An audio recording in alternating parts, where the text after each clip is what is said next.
curiosity right. Madbricks webcast, Where the human spirit flies.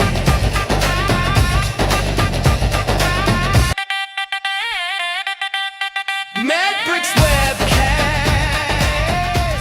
where the human spirit flies. Hey, welcome to the Medbix webcast. This is Ramana Namaraju. I'm the host. This is today is extremely special for me today because I tell you, I'm going to explain to you why. There is a lot of nostalgical, nostalgia for me. There's a lot of memories of Canada. I moved from United States, India, a small village in India to a small village directly to Montreal, Canada. So I'm interviewing a guest from Montreal, Canada today. There is a lot of history for me in Montreal.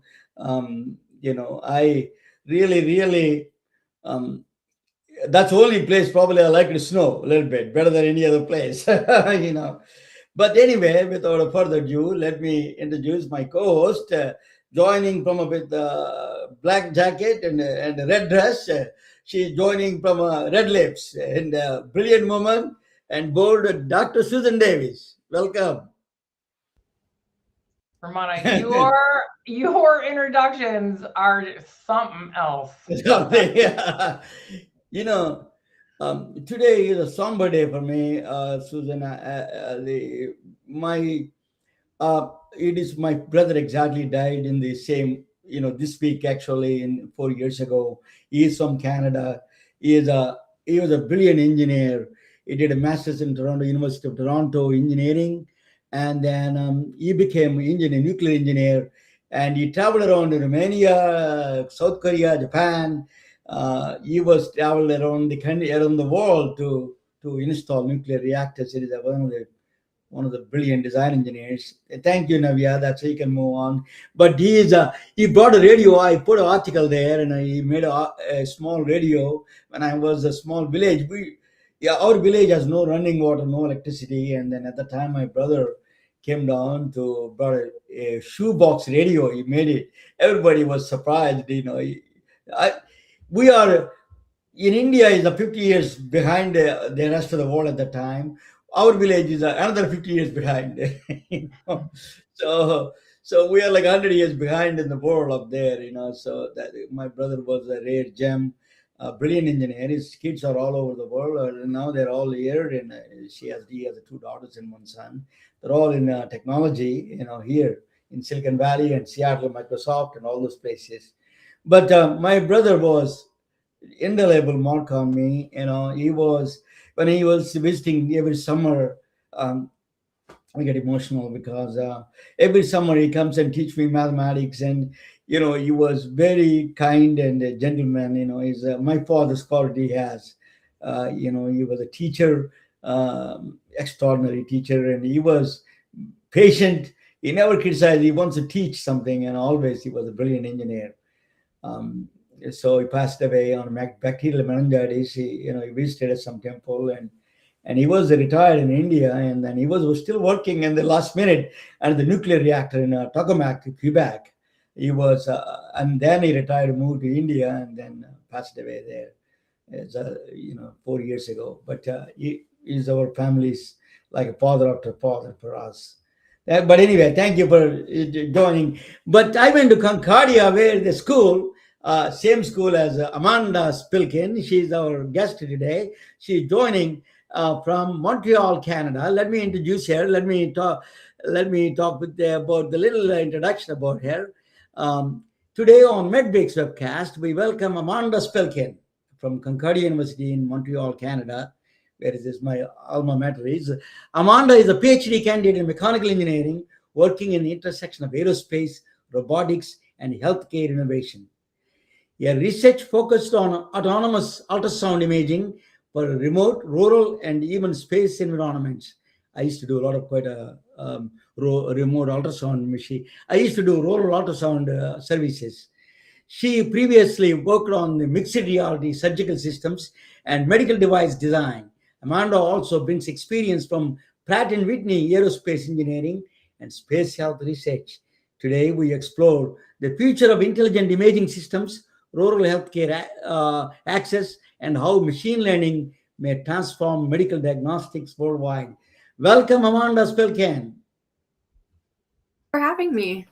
Thank you. Yeah, welcome to the Medmix webcast. You're truly to honor to have you with your such a wonderful background. You're from my school, Concordia. Tell us, if I miss you anything about Concordia, let me know your background. If I miss anything, just you can give us a little bit rundown on your background a little bit more. Yeah. So, anyways, thank you for having me. It's really a pleasure. And you mentioned nostalgia, so I'm happy to share this moment with you as well. So I'll give you a little bit of walkthrough through, I guess, my career path and what led me to being here today.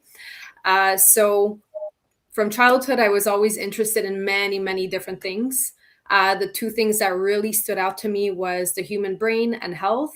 And then I liked anything that had to do with space and aviation. So throughout my life, I felt like I had multiple different callings, but in the end, it really converged to these two things. And I think I'm really fortunate to be here.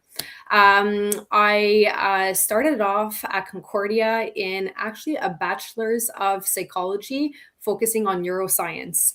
I was really, really interested in the brain. Throughout my time in that department, I actually started doing research on the brain, took a lot of courses on pharmacology. And at the end, I realized I actually really want to go into physics because this is how I'm going to understand really the fundamentals of everything, how medical imaging works, and I'll be able to branch out into different things. So I ended up going to do a second bachelor at Concordia. I focused on biophysics. I ended up working in brain imaging, so functional near-infrared spectroscopy, MRI, did a master's in brain imaging as well. And then after that, I started working at Zimmer Biomet. I was working on mixed reality. I applied for orthopedic surgery. And in that time, I had an amazing opportunity to join a PhD project. So this is what I'm working on today, as well as working in aerospace and defense. I was very fortunate to land in a project where I'm working on ultrasound technology for rural and extreme environments. So that's a little bit of what brings me here today. How exciting is that? And it doesn't get a whole lot more extreme or rural than space. Yes. Yeah, absolutely. Montreal to space. So pretty amazing. And all Romana's most favorite topics: physics, spectroscopy. Yeah. Mine a little rural medicine, a little CPR. The bio stuff. Yes. Mixed reality. We've got lots to talk about. Where do you want to start, Romana? Amanda, just I wanted to get reminiscent of my stay in Montreal, Canada. Yes, I used to please. live in Resort. That all one of the great thing about Concordia was a rival to the McGill University, right? So, they attracted, always I did like McGill guys, they're always, but in Montreal, Concordia he attracted a lot of powerful, very smart people. Professors are very smart. I mean, I was surprised how a small school like that he attracted a very powerful people in the world. They are the first ones, I think, attracted a lot of international professors and all over the world. I mean, that was head of the Department of Computer Science is my supervisor, Radhakrishnan. He was there. He wrote several books on computer science at the time. But anyway, getting back to the rural medicine, rural space, let me ask you a question on you worked on the cross section of space. These are all those things. I interviewed actually two people. Shauna Pandya was an astronaut from Canada. She is the extreme medicine they call. And then, wife of Jeremy Hansen, Catherine Hansen, was on my podcast. Yeah. Space is the ultimate test for medical remote, as you can get. Yes. What did you learn in space? How do you, I'm always wondered, I asked Dr. Sanjay Gupta from Atlanta. I used to live in Atlanta. How did they do surgeries if there is appendectomy or something in space? How do they know ultrasound? That's the questions I had. So you Yeah. may be the best person to answer all these questions. So go Great. ahead and, It's a big jump from a appendix to what were the two examples Yeah. you gave? That An appendix there's a and an wide ultrasound. range, so kind of I think I'll focus back in on medical imaging because that's where my expertise are. And also I want to note that I am not a physician, so I am a physicist and practicing to be an engineer as well. So the I guess where I can go back to in my entire career is when I was in my master's, I founded the Space Health Division at Concordia University. It's part of Space Concordia. It's a larger organization that does research on robotics, rocketry. Space Health is like the newest edition. But so if I look at my time, developing projects while I was there, what we found as kind of like the nucleus of space health is really on ensuring that astronauts can do the work that they are assigned to do, their missions, right? And during that time, microgravity takes its course. So the body, no matter what, we are changing all the time, whether we're on Earth, but even more so in microgravity, because this is simply an environment where the human body, evolves differently over time. So what we really focused on in the Space Health Division was really looking at, number one, certain contributors to changes in the immune response. Number two, we were looking at also changes in cardiovascular system. And as another layer, we were looking at certain methods that can be used in case any accidents happen. So we were looking at methods for CPR as well. So in terms of, why are all these different avenues of research important for maintaining astronaut health and ensuring their security? It's really that you want to ensure that you're giving them the best experience, ensuring their health, monitoring the changes over time, and ensuring that they are going to safely return to Earth. So when we talk about surgery, yes, there is definitely research going into this as well. But first of all, it's not my area of research, but the current investigations taking place, we're looking at first covering the basis of how we can ensure that proper monitoring is done to avoid having to do such extreme interventions. Second, I really hope we do go there one day and that it could be done successfully. I think there are some really interesting groups doing research at the moment, especially at the CNES in France. But I think that's for another conversation. So, because that's where we're going, right, Amanda? I mean, when we say remote and extreme environments, yes, you live in Canada. There's areas of Canada, the further north you go, the more, get up towards the Arctic, and it gets. But when you're going into space, yes, we're all trying to get to space. I mean, Canada's in the news for their new space station. I'm making that word up because I'm very new to this, but because that's where we're going, right? We're working in space. We're doing more research in space. They're looking at living in space. So you and your teams are very cutting edge with this research. So opening a cavity to me sounds like, oh my gosh, how? Like you said, that's pretty crazy, it seems right now, but it will happen. So for right now, we're on our way. right? Yeah. But you're working with robotics. So I love watching your career, reading about your career, starting in your master's work, and then into your PhD work, and now in your job, pulling that all together: robotics, mixed reality, ultrasound, and imaging. So give us an example of something that your research with all. I think it all is combining. It's brilliantly combined. It's crazy how the world works. It's really converging. Yeah. So the thing that's really interesting, because it's kind of in development right now, is so my colleague and I, we started the Healthcare for Extreme and Rural Environments Research Hub right now. And this came around 3 years into our PhD.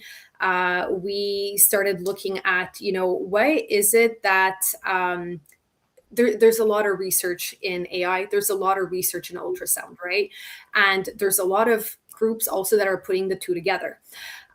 What is going to make this different in terms of like deploying it on the field? What do we really want to help people with, right?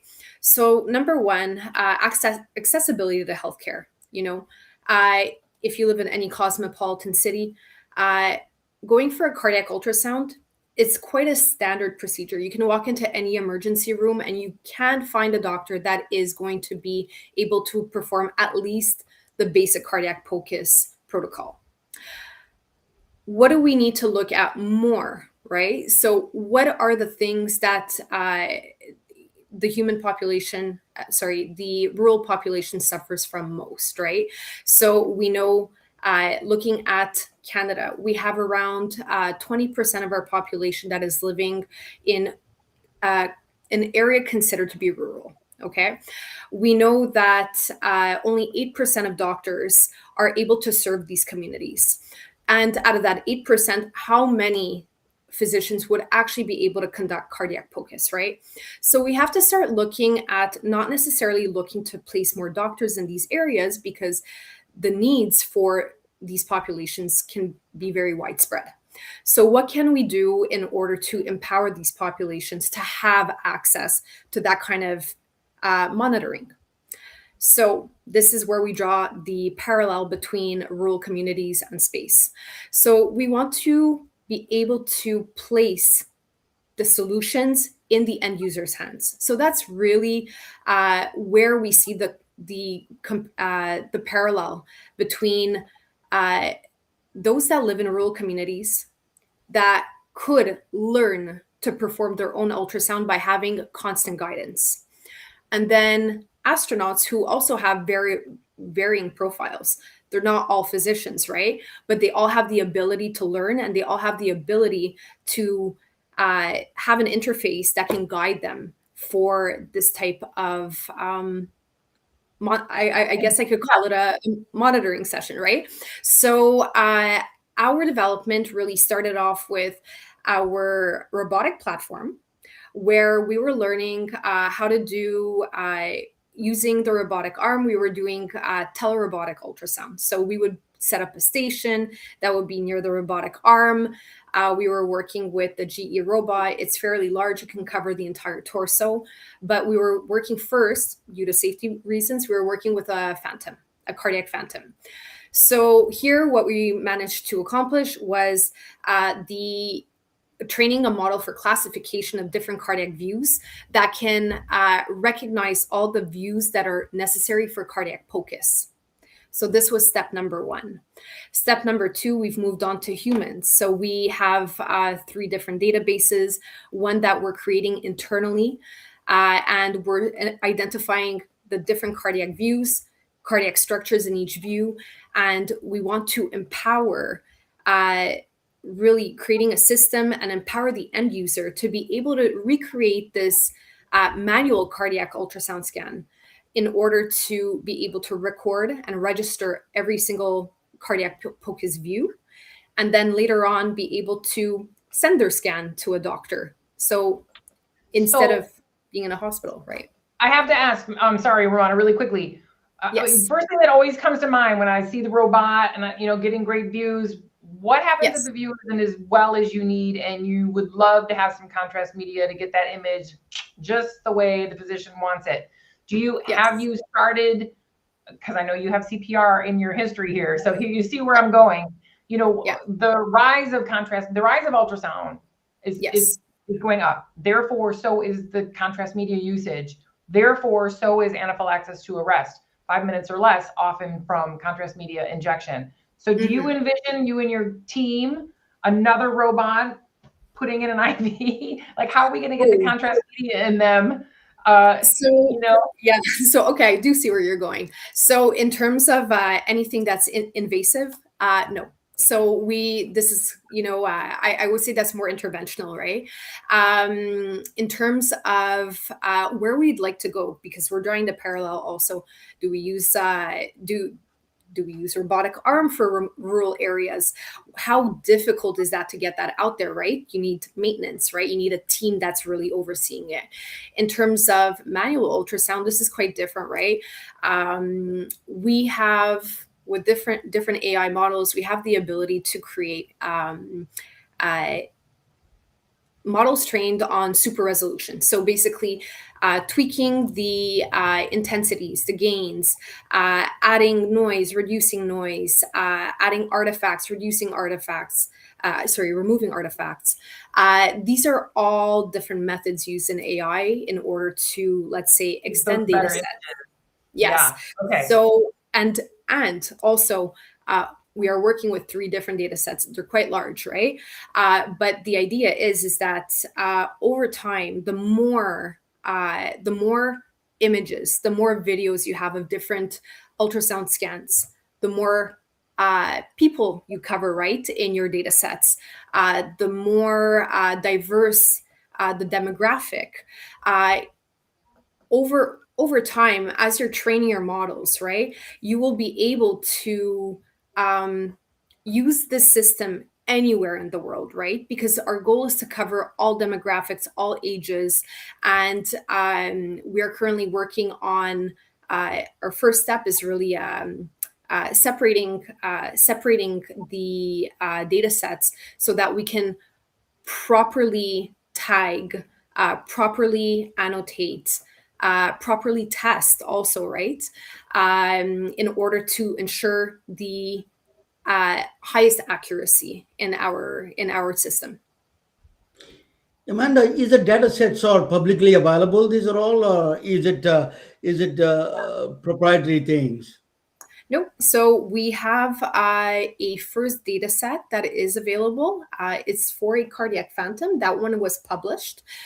We will have one part of our human data set also available once our research is published. So if you'd like, I can always follow up afterwards and I can make that public and share it with you. Interesting, yeah, but Yeah. very interesting. Let me, let us talk about ultrasound. Just to go back to the extreme ultrasound situation. I used to own ultrasound imaging company. I used to send a page, the ultrasound machine to the rural areas of Georgia. So the Yes. problem I had is not the doctors. I can always find a doctor to read it, remote whenever. But the technicians is a huge challenge. Yes. How do you find ultrasound technician? Then the rules came in. They want a bachelor's degree. Most of the technicians don't have a bachelor's degree. So United States RDCS is a very strict. They passed a Yes. stringent laws, and then it became much more harder for us to find the technicians. Actually, there is so much severe shortage of technicians. That's one of the things I'm working on actually. So that is, how do you, so this is operator dependent. The technician is so important. Radiologist used to tell me, the most important is not me, is my technician, because he sees Yeah. the pictures, he takes the pictures. So we are, how do you get away from that when you work in extreme environment like a space, or in rural areas? You don't have that luxury of this technician experience. Absolutely. How do Yeah. you solve that problem? Tell me again, how do you solve that? Yes. So, in terms of how do you solve it, I mean, I think that this is something you figure out over time. Right now, our research group, so we have gone through a validation phase where we've interviewed many, many, many different people, physicians, sonographers, engineers, medical device experts. And the thing that we have noticed is, I think number one is the level of skill required to properly assess cardiac ultrasound. So there is a very steep learning curve, right? So in terms of the number of technicians, yes, it definitely is an issue. But the number of very experienced technicians, or even very experienced physicians, many pathologies are actually identified when you are extremely experienced. So yes, machines, ultrasound systems can capture certain parameters. If you see that you have a parameter that lands in a range that's acceptable, you won't necessarily think of going further, right? So what we have noticed through a lot of our conversations, and we're actually going to be continuing these conversations by doing a tour of northern Quebec later on this summer, and we will continue this. But what we have found so far is that the skill is the most, it's the most limiting factor when you want to look at can someone perform a, I would say, informative cardiac ultrasound. So, yes, you have a question. Well, actually. okay. Yeah. Well, it's making me think. So the goal would be to identify the patient in the first place. I mean, to have advanced diagnostics, we don't want them to have to travel every single Yes. time. But for now, I hate when I say this to my own team. So for now, this is good enough for now. But for now, Mhm. you know, if you had just say the top 3 things that would flag, Yes. you know, a finding. So we're going to look at an ejection fraction, you know, of, you know, less than 30. Okay, ding, ding, ding, winner, winner, Yes. chicken dinner. You're going to have to fly to town or drive to town. So I can see that we like those to be, you know, far more detailed, you know, but we don't have contrast media. The skill set is steep, you said yourself, and I'm so glad you said that. We were speaking last night about ultrasounds, and I kept saying the training, the training, the training. And Romana said, "Oh, they'll be able to do it." If it's untrained and unskilled, and the angle and the positioning, it's kind of almost like why you're doing it. But yes, my point is could I'm sure you could pick your top 3 flags that would flag a patient that they would have to come in, and it's enough to get the information for now to get them to a higher level of care if needed. Yes. So definitely. One of the things that we have seen, and we're actually implementing this from a human perspective, a sonographer, a physician will always do if they see something is not correct, you know, not within, let's say, an acceptable range. Redundancy of different views, you know, to confirm a certain measurement or parameter is essential. This again requires skill. You need to know where to place your probe. You need to know exactly, anatomy across people is different, right? You need to know exactly what cardiac view is going to give you a parameter that you're looking for. So this is something that I would say is like probably number 1, redundancy of parameters across multiple views. That's 1. Number 2, my research focuses primarily on the aortic valve. Okay. Depending on the population you're looking at, you know, if you look at older population, you may see stenosis, you may see calcification. And how does this look like in ultrasound? You might have brighter spots, you might have darker spots, you may have a diameter that seems to be off. But again, because you have one parameter that's off, you need to check multiple, right? In order to really put something in a category of healthy versus unhealthy, right? So I would say that that's number 2. It's really like understanding what you're seeing, and this is why we're developing the model, the system that we are. And as a third one, I mean, it comes down to human factors a lot, right? Are you able to properly scan your patient? Are you in conditions where you can have good angle? Do you have, is the participant feeling comfortable, not comfortable?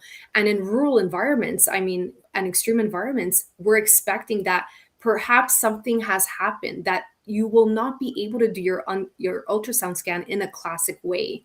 So this is a human factors perspective too, where you need to plan ahead for rapid movements, someone being in pain, Anxiety, popping out with hives, you know, yes. The percentage of patients who've never had a reaction before, the anxious patient is more likely to have a reaction. And we're talking about prior to even using a contrast media. So anxiety alone, Romana, putting a patient where they know they have to come in, they're not familiar with anything we're talking about. They're already worried about their heart.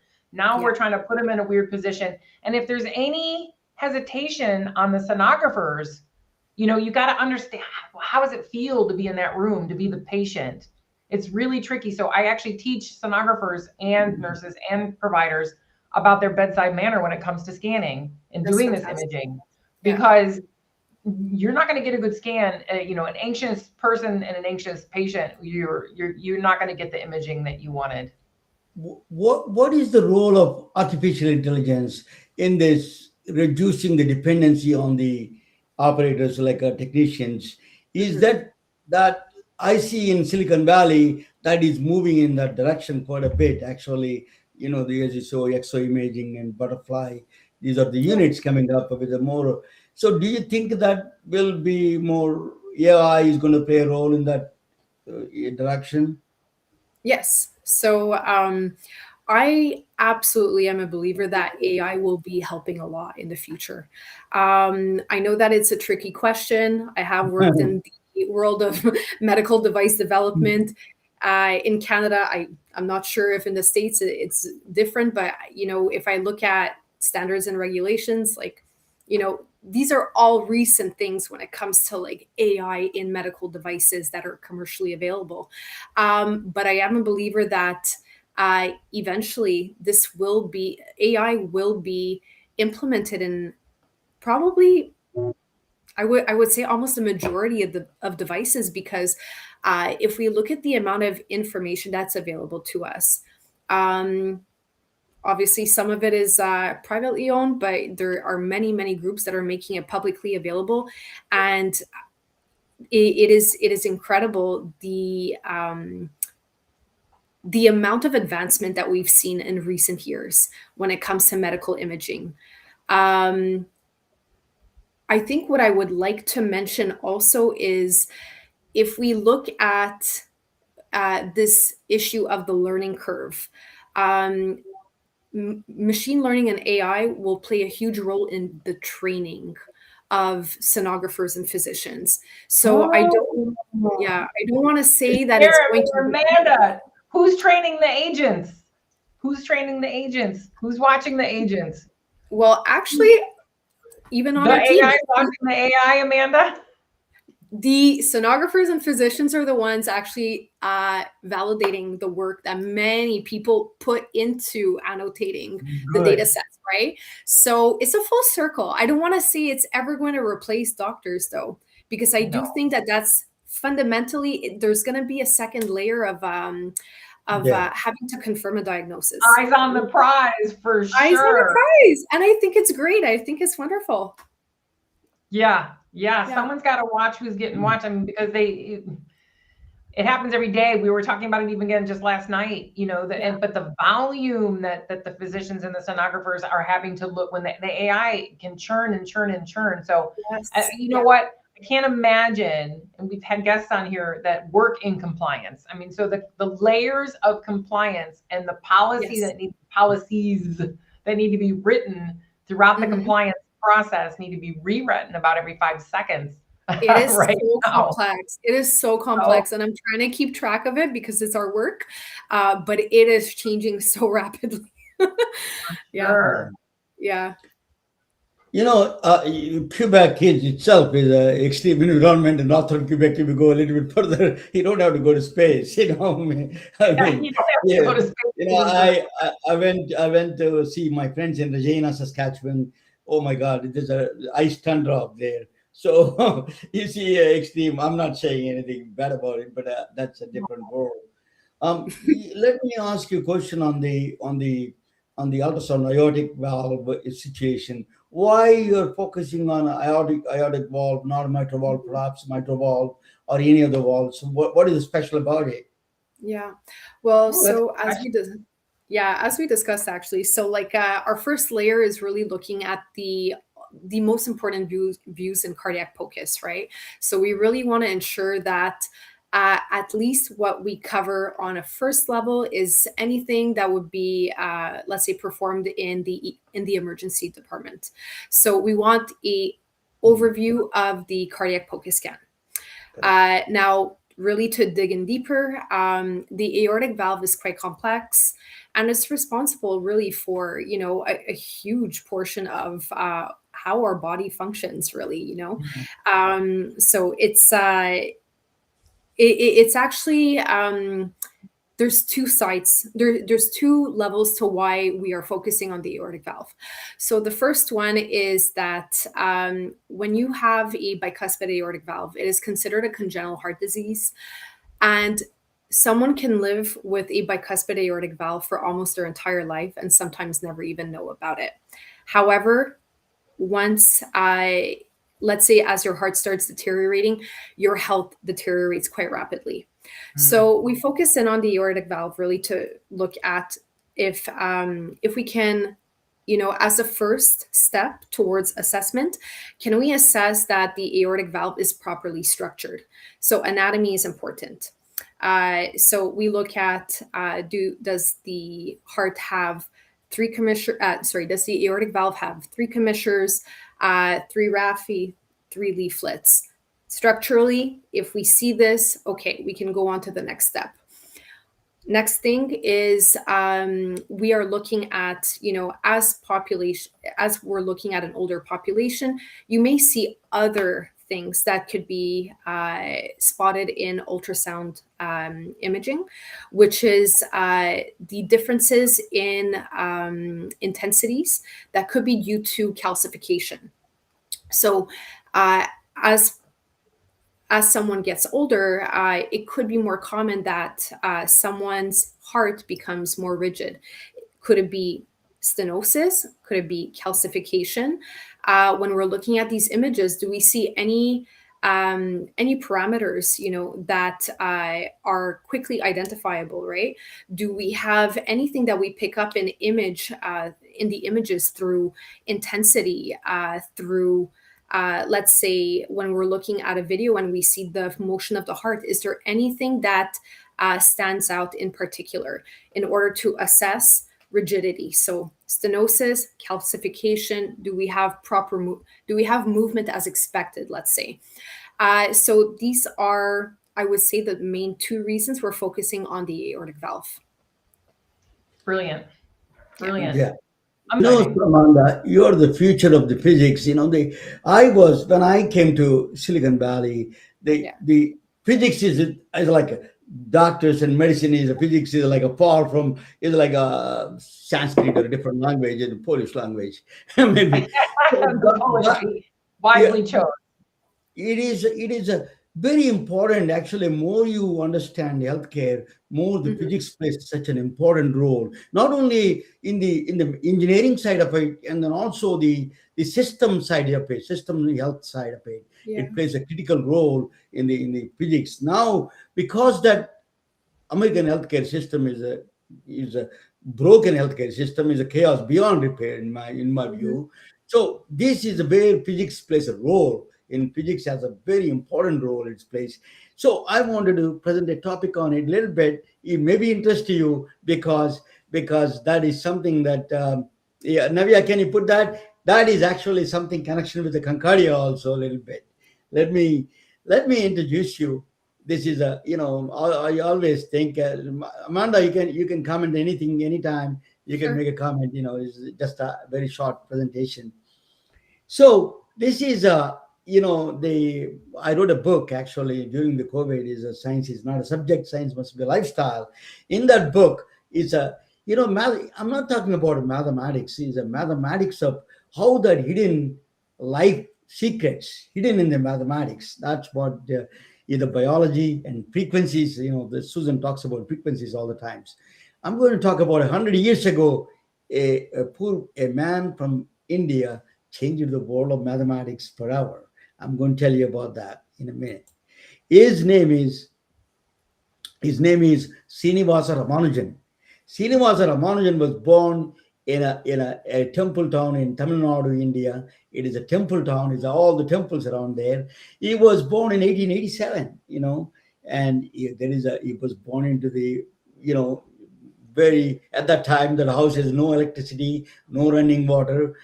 He was born in a relatively poor family, not extreme poor, but is a Brahmin, and he was learning all the Vedas and all those things. He was a very influenced by Hindu gods and all those things at that time.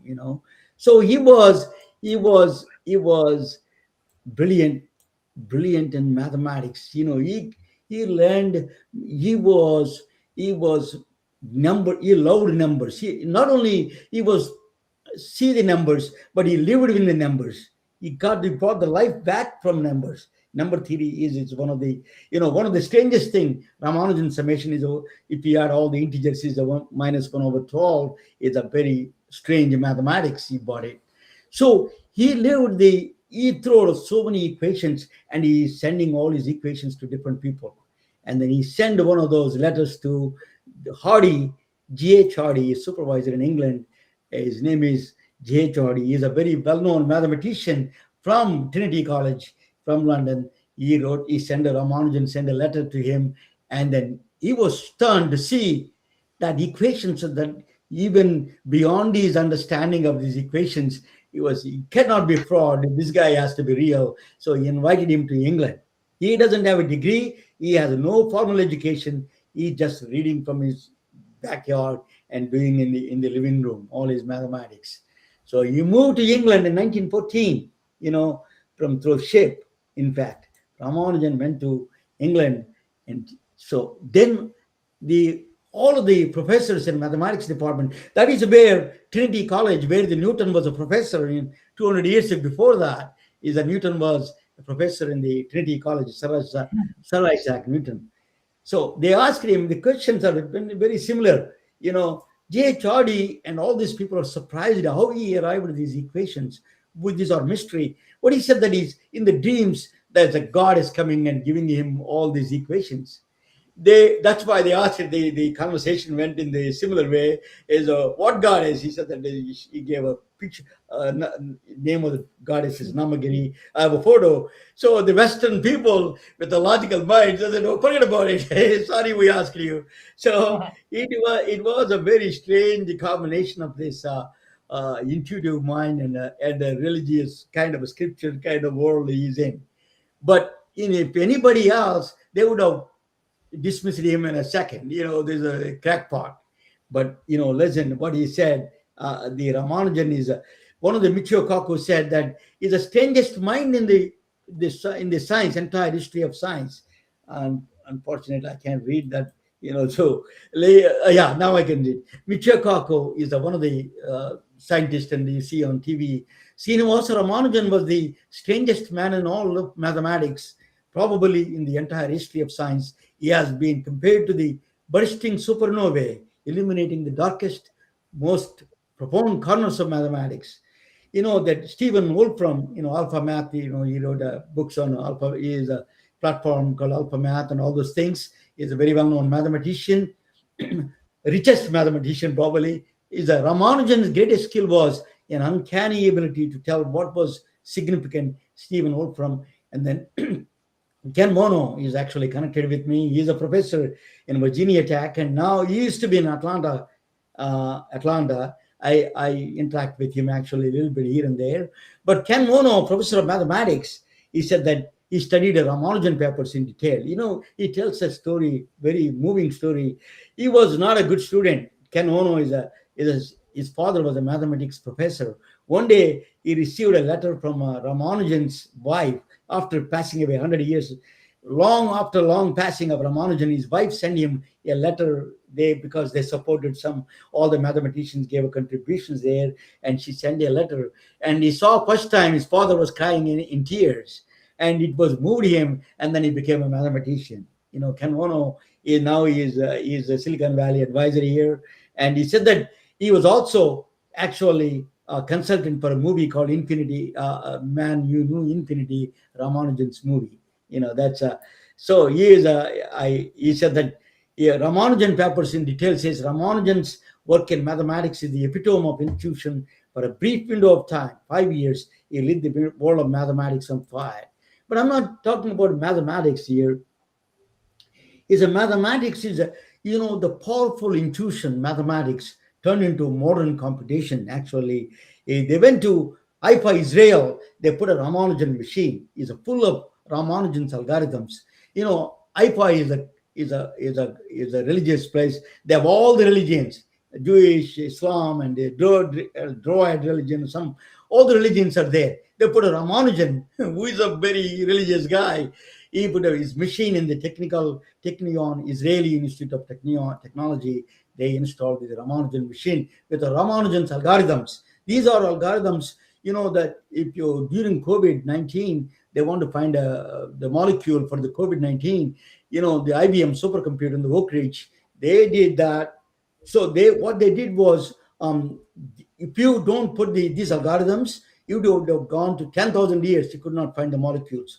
Because of these algorithms, Ramanujan Fourier transformations, they really reduced the time to the minimum, and within a week they produced the all the molecules that can be potential treatment for COVID-19. So Ramanujan machine is a mathematical algorithms, is a different world. But Ramanujan loved numbers. He's a numbers. He lived in numbers, and biology is full of numbers, right? We have a trillion, billions of neurons, trillions of cells, and trillions of neural connections. So this is a playground for Ramanujan. Ramanujan loved millions, billions, trillions, and infinities. He loved all of them with a love. He produced mathematics related to that. So what he did was, that's biology is full of, Susan talks about all the time, invisible, frequencies. Frequencies are powerful. It tells you the story of life, that actually the Ramanujan, the frequency, the reality is hidden. That hidden frequencies will give us a window into the life's secrets. In fact, that's what the algorithms do. That is for Ramanujan, find out the secrets through his mathematical algorithms, biomedical intelligence. He can use it for the purpose of, he is so let me tell you something interesting.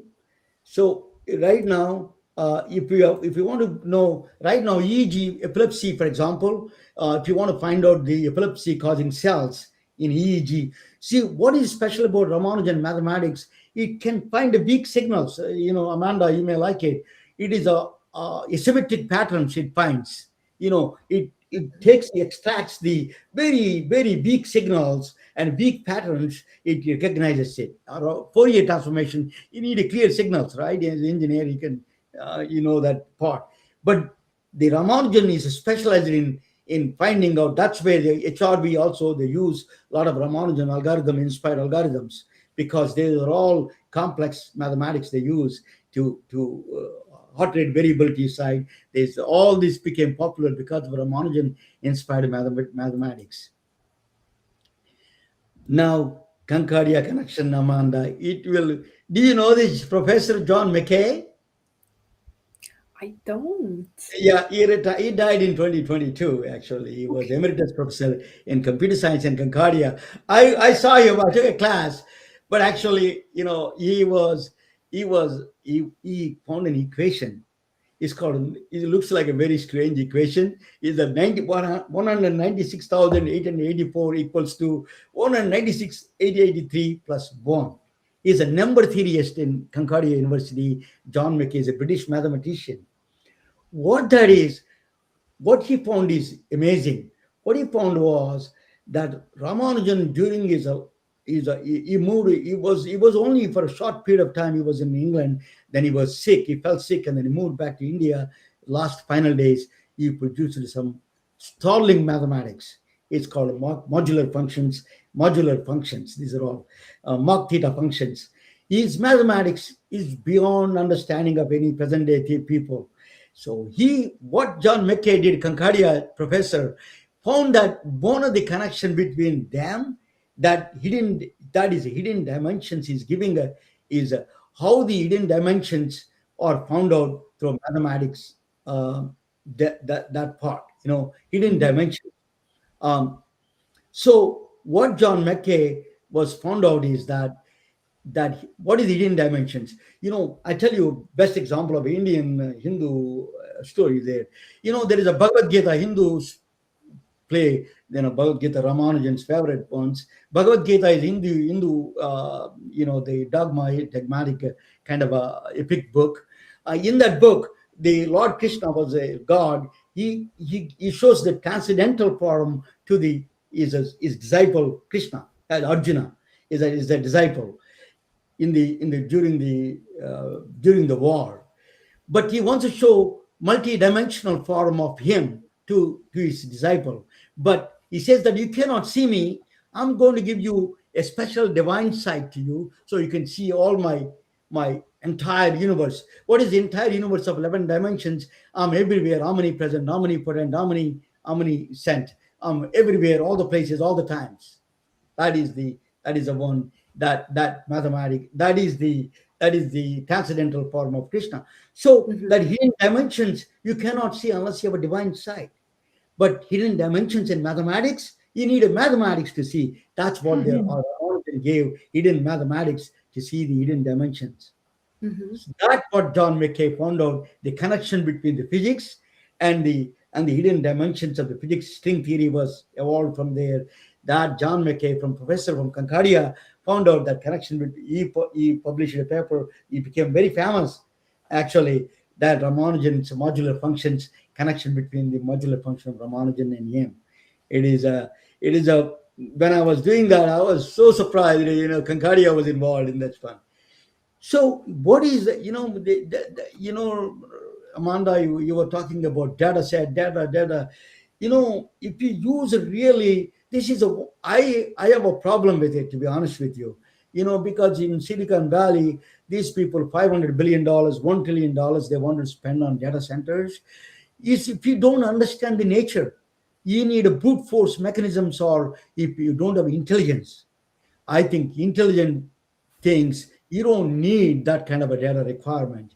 You teach intelligence, that is enough for really find out. If you understand the nature's code, you can understand a lot of these things.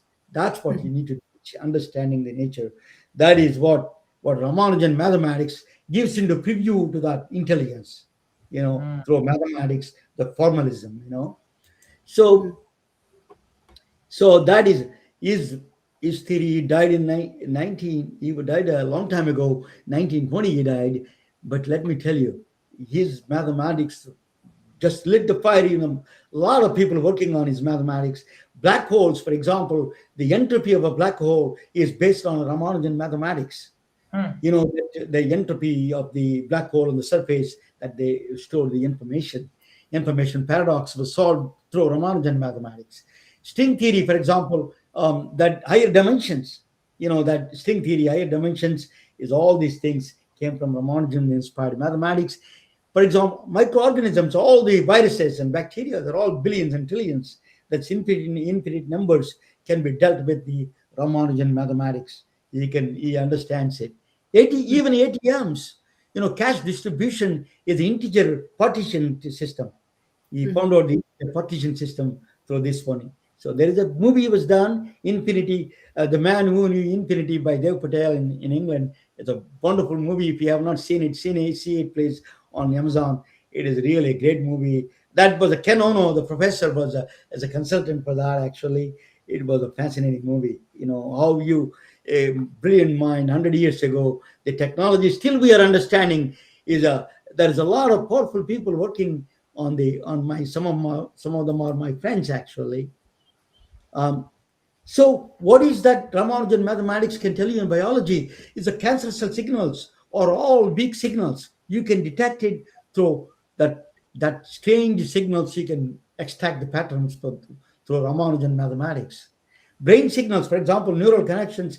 We spoke of the Bobby Kasturi. He was working a connectome, a huge the system that he's working on. He did that.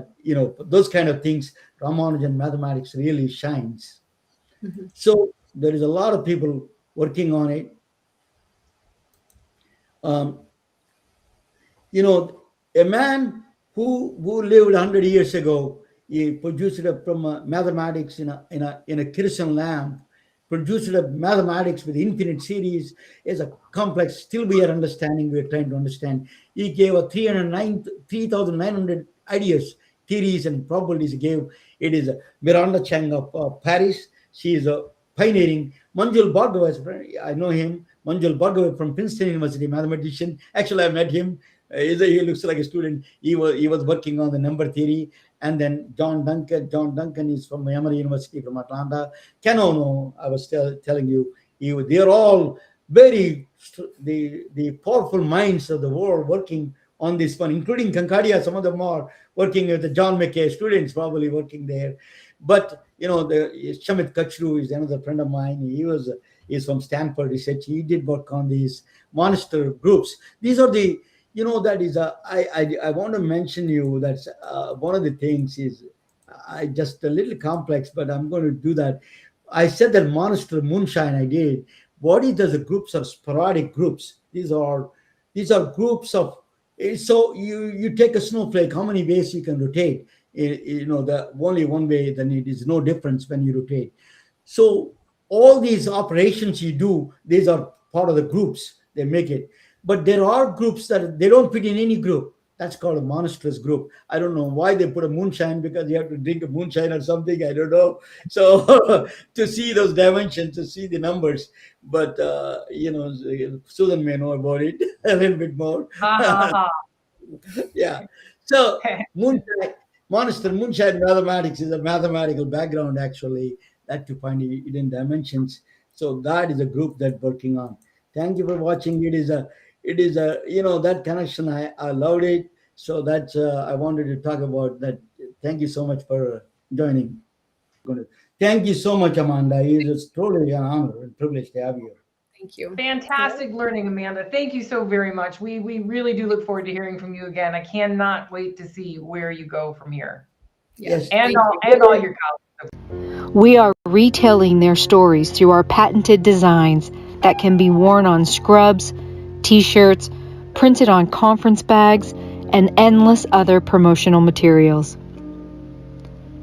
Daily Wear for Medicine is the first ever of its kind to create curiosity in medicine through visual art. We at MedBricks are celebrating unsung heroes of the past who made enormous contributions to the field of medicine through our unique campaign called Daily Wear for Medicine. You can wear it, carry it, and give it.